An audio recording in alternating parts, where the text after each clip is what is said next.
नमस्कार दोस्तों, आप सभी का स्वागत है हमारे चैनल में। दोस्तों, ब्रह्मांड के बारे में पहली बात रखने वाले या कल्पना करने वाले पहले व्यक्ति टॉलमी थे।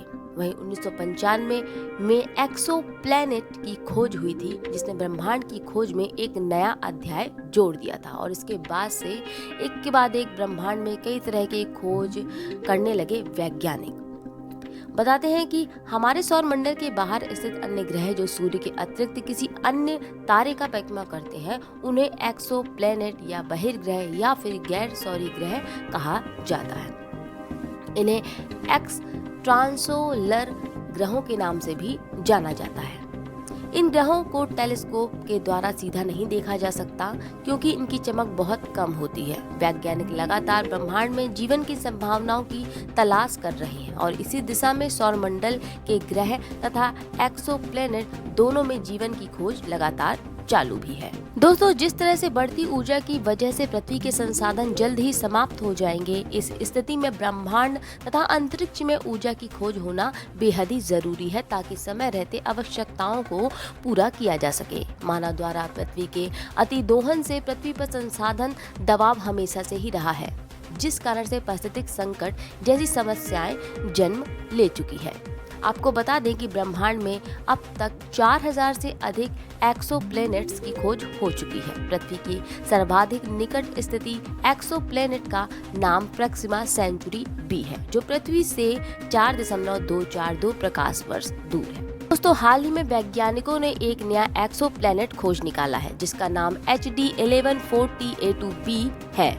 बताते हैं कि पृथ्वी से 300 प्रकाश वर्ष दूर है और यह अब तक का जितने भी खोजे गए ग्रह हैं, उनमें से सबसे कम उम्र का ग्रह है बताया जा रहा है। एस्ट्रोनॉमी एंड एस्ट्रोफिजिक्स जर्नल में प्रकाशित एक शोध में ये बताया गया है।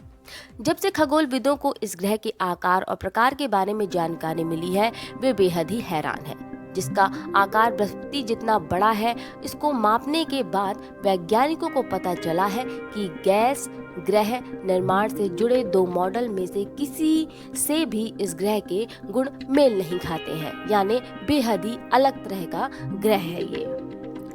आइए चलते हैं, ये समझते हैं कि एक एक्सोप्लैनेट ग्रह होने के लिए उस ग्रह में क्या क्वालिटीज होनी चाहिए।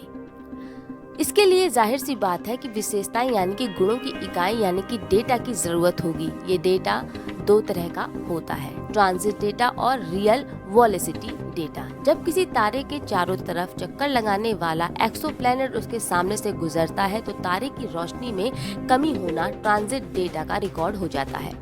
अगर हम तारे की चमक जानते हैं, तो उसी धीमी बढ़ती रोशनी से एक्सोप्लैनेट के साइज का भी पता चल सकता है। वहीं यही रूल होता है ग्रेविटी को लेकर। जब एक्सोप्लैनेट के गुरुत्वाकर्षण के मुकाबले में एक तारा जितना कम या ज्यादा होता है, उसका रिकॉर्ड रेडियल वेलोसिटी डेटा कहलाता है और इसी तरह से द्रव्यमान भी निकाला जाता है।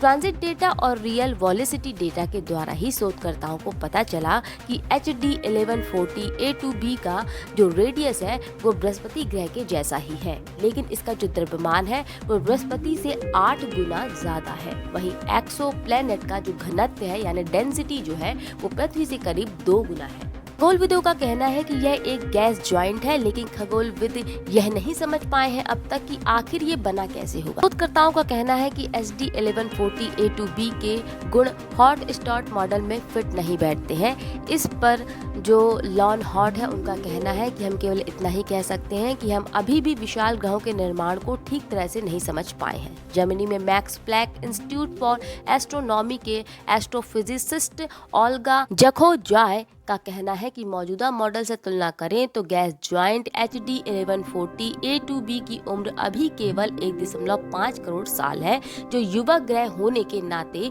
2 से 3 गुना ज्यादा घना है। तो दोस्तों, ये थी इस रिसर्च को लेकर बात कि एक नया एक्सप्लोनेट यानी बहिर्ग्रह खोजा गया है, जिसका नाम HD 1140A2b है और जो पृथ्वी से 300 प्रकाश वर्ष दूर है। फिलहाल इस रिसर्च में इतना ही और खबर के लिए जुड़े रहिए हमारे चैनल से। इजाजत दें, फिर मिलेंगे नई शोध के साथ। नमस्कार।